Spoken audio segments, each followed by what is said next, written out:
of you are the reason why your business is not working. It's not that you don't have a good product or service. You are your own worst enemy. I was talking to a guy. Commented saying my cookies are overpriced. And that's fair for you. Let me tell you the story of my Shopify chargeback. This is a real business experience, and I think people deserve the details. Some of you are the reason why your business is not working. It's not that you don't have a good product or service. You are your own worst enemy. I was talking to a guy and he was talking about how people are saying to him that his services is too expensive. And then he proceeds to go, well, if people can't afford my services, they should just say that. And I was just kind of looking at him and I was like, have you ever considered the fact that maybe if people are still using your services, then they can afford your services, but maybe they just feel like there's no value added, or the price that you're charging is maybe not worth the service that you're giving. So isn't it something to kind of like check on? And this is why I said that people should have watched that Kim K masterclass, because she talks about how like her customers are her business partner also. She listens and hears what they're saying. She doesn't tell them that if you can't afford it, just say that. I feel like that's such a like black people go to. And it's like, you better make sure, yeah, that your services is able to pay your rent. Because actually it's your customers who are helping you pay your rent. And it's the same people you're saying that can't afford your services. If they all stopped coming, you'll be sleeping outside. Every day, if you can't afford the services, just say that. People have money and you still have customers. Therefore, that's an indication that people have money. Maybe people just feel like what they're getting for the money is maybe just not worth it. So maybe tailor it. Add a little bit more, or be willing to decrease. Because at the end of the day, don't let ego have you eating ramen noodles for the rest of your life. Because this is what happens. And then people's businesses collapse because they don't want to reduce the ego and just make their business or their prices more adaptable to customers, instead of you having to close your business and go and get a full-time job because your business is no longer sustainable. You lot bite the hand that feeds you sometimes. Sometimes you might feel like, no, like I'm worth this amount of money, which is fair.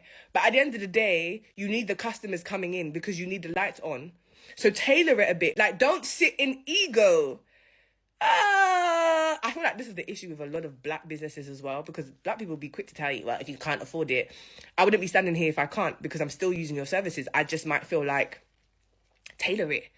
Like, don't let ego... You need retention. You need customers coming back. You don't want just one-offs, because what ends up happening is if you stay where you're at, you are just going to get one-off customers here and there, because it's going to be as and when people can afford your services. Tailor it, add more to the product, or reduce the prices so you can get retention. He was looking at me, I was looking at him, and then he was like, I said, So I usually don't make videos like this, but this is a real business experience, and I think people deserve the details. I have spent tens of thousands of dollars with Uline, the shipping company Uline, over the last 6 years. I order from them constantly for my book business, for shipping, packing, everything. I buy large rolls, like 1,000 feet of brown craft paper to wrap books. It comes in a big old roll. A few months ago, when I got to about the middle of the roll, I noticed oily patches in the paper. You can't see it from the outside of the roll, but once you keep using it, you find them. I can't use that because it is oily looking and takes away from the beauty of my blind dates. So I took the loss and I threw that rest of that roll of paper away. Then it happened again with a new order just a couple of days ago. Same issue, oil in the middle of the roll, completely unusable. So I called customer service and I went back and forth with them for at least 15 minutes. At first I was told that I was not entitled to a replacement because I had already used the roll, part of the roll. The logic. I explained that you literally cannot know it's defective until you get to the middle where the oil is. After pushing back, they finally agreed to send a replacement, free of charge, period. Let me throw a little caveat in there. My credit card is on file with Uline because I order so much. Let's get back to the story. Later that night, I'm laying in bed. It's like 10 o'clock at night. and I see a charge hit my bank account. I was charged for the product and the shipping that they said would be free. Yeah, I was livid, and I immediately called customer service back. Even though it was 10 o'clock at night, I called them back, and I was told, that's our policy. Okay. And I said, so you sell me a defective product, and I have to pay to get the product made right? That's rich. That made absolutely no sense. So I asked to speak to a manager. One was not on duty because it was 10 o'clock at night, and I requested that they call me back in the morning. Literally pushing end on my phone, setting it down, and the phone rang. A manager called me back that just happened to be on duty at Uline. She apologized, and she said she would credit my account for those charges. I said, great. Thank you. And went to bed. I get up the next morning, this morning, and I see that they credited me for the product, but not the shipping. Shipping is really expensive for these big rolls because they're very heavy. Shipping's like $30 for these big rolls.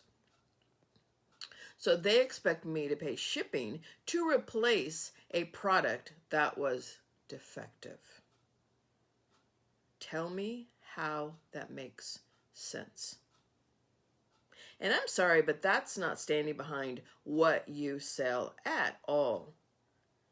Uline is a huge company. But after 6 years as a loyal customer, I won't be using them again. I'd rather support smaller companies that treat their customers fairly. If your cleaning business stays busy, but you're still broke, I guarantee you I can tell you why. I'm willing to bet on one of three things. You're still undercharging because you're afraid to raise your prices because you're afraid people will leave. You're charging for hours and not outcomes, okay? Or you don't know your true operating numbers.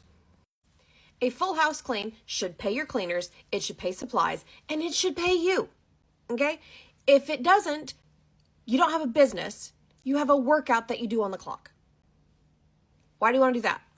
Busy doesn't equal profitable. If you need help pricing or you need help figuring out your operating numbers, I put all of my systems and everything I use into a single playbook. It's called the Profitable Cleaners Playbook.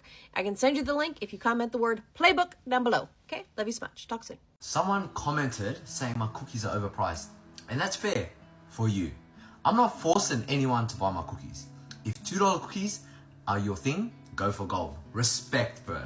But let me explain why mine are priced the way they are. For anyone who actually cares about quality, I use grass-fed butter only. I use pasture-raised eggs, not because it sounds fancy, because it's how I live, train, and eat every day. I don't use cheap supermarket chocolate either.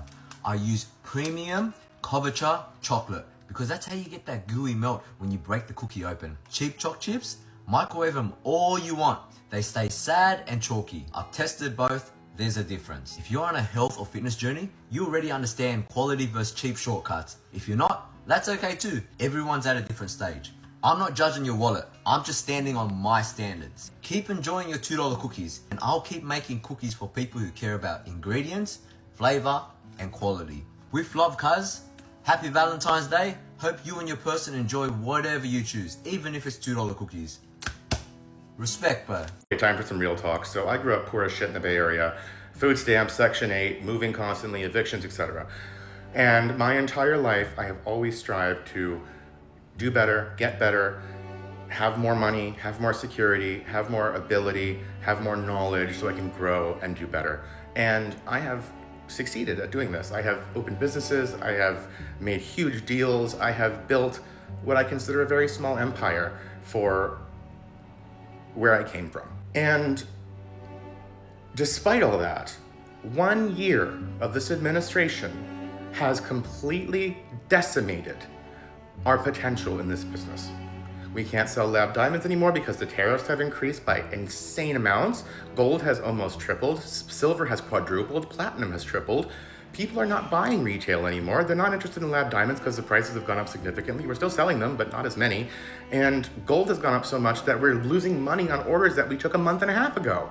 Because gold has gone up so much that our cost is now more than our sale pricing. This administration is destroying small businesses at every level.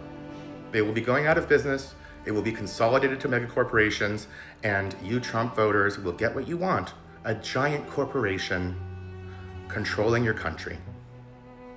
That's what you voted for. A giant fucking corporation controlling your country. Thank you a lot for destroying us. Follow us toward the pineapple.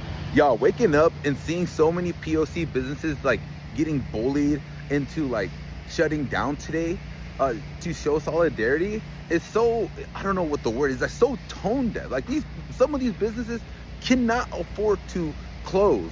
Some businesses like literally need to be open in order to pay the bills. And instead of like bullying these POC businesses, and I'm just gonna be talking about the Seattle business and what I know and people I've talked to and heard and seeing now, it's like, instead of like bullying them into closing, how about you guys go to the business and support with cash? These are all small businesses, and I don't know, the same POC that y'all trying to protect is the same people that you guys get on real quick on the internet and harass.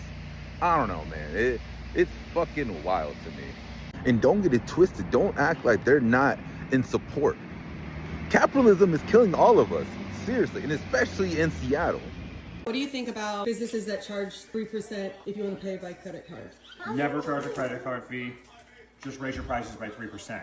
We're gonna be way more happy paying 3% more and not knowing it than paying the price and then having to pay to use our credit card. Business owners, you ever notice how the loudest opinions about your business come from people who don't carry the risk?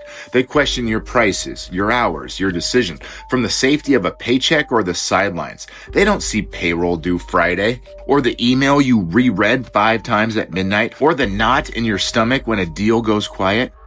You're not thin-skinned. You're just the only one in the room who can actually. This TikTok update sale, whatever you want to call it, is so annoying because most of my leads for my company come through my TikTok For You page, and way less people are seeing my videos right now, meaning that I'm not getting as many sales, which is frustrating for new business because I just upgraded my mixer. I just, started upgrading my facility, and they want to pull this. So if you see this, please comment. Like, I know, no one owes me anything, but it'd be nice, just to get some support while I build, and hopefully this algorithm issue is fixed. That way I don't keep having an issue, but it's definitely scared me a bit this week just because I've barely gotten any orders. So I'm hoping that gets fixed. I'm praying that it gets fixed. What happened to the days you used to be able to go to the op shop and pick up good quality secondhand clothing for a couple of dollars?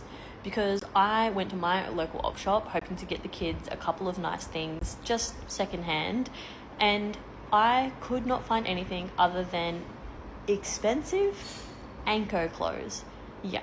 And that's the world that we live in now, is that the op shops are bursting at the seams with such shitty quality items that have literally been worn probably a handful of times from kids and then dumped at an op shop, and they just become waste because no one is going to be spending upwards of $5 on an Anko shirt that is secondhand that someone has obviously worn through the ringer. It's just not feasible. And so it's great that there are clothing item options out there that are on the cheaper side of things. I get that, but there is no longevity in items anymore, and it's really sad because I want to support op shops, but I don't want to pay more than what I'd buy at the shops for them. Lately, I feel like when I go shopping, everything I'm looking at just feels overpriced. And here's what I mean. You know when you walk into a store and you look at a t-shirt or a hoodie or a pair of pants and you ask yourself how much you think it costs before you look at the price tag? I'm holding a hoodie in my hand. I'm like, I'll spend $60 on this. I flip the price tag. It's $95. I'm not paying $95 for this hoodie that I know is worth like $60. You understand what I'm saying? Same thing goes for cars. I'm looking at a car, I'm like, I'd spend like 30K on this, and it's like 47. I'm not spending $50,000 on this car. As a society, we should collectively stop making these fucking stupid overpriced purchases. If we work together on this, they will have no other choice but to drop the fucking prices of everything. So for my people watching this that want to finance $70,000 cars, stop it! You are genuinely making it worse for everybody else. They keep raising the prices because y'all keep fucking signing the paperwork. Who has allowed protein bars to be this expensive? You're telling me a 12-pack of protein bars is $40 almost? They're all that much. $43 for 12 bars? Oh my goodness. 36 bucks. Proteinflation. The proteinflation is crazy. How is one protein bar $5? It's a protein bar. This is proteinflation. Let me tell you the story of my Shopify chargeback from Shelby. I'm Melissa. I have a stone ground flour milling operation in Alberta, Canada. We freshly mill organic flour to order and ship it across Canada and the US, to give you a little idea of what we got going on here. So there's a thing called a chargeback, and when you have an e-commerce website, we use Shopify, people are entitled to request chargebacks if they're, fraudulent activity, they didn't get their order, customer service issue, whatever. And it should be there because there's a lot of really crappy companies out there.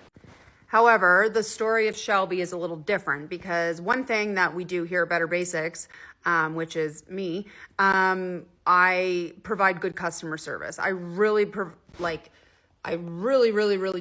to provide good customer service. I've spent hours one-on-one teaching people just how to make sourdough, answering questions in the wee hours of the morning, and literally delivering by hand packages when FedEx can't pull through for me. So with that being said, here's the story. So I get an email just after Christmas basically saying that this Shelby gal had ordered flour from us, and it shipped from here to San Diego, and the order was delivered, which was great, and she was so excited. It was a Christmas gift for her and her boyfriend, but unfortunately, the day that it was delivered, her boyfriend had broken up with her, which is horrible.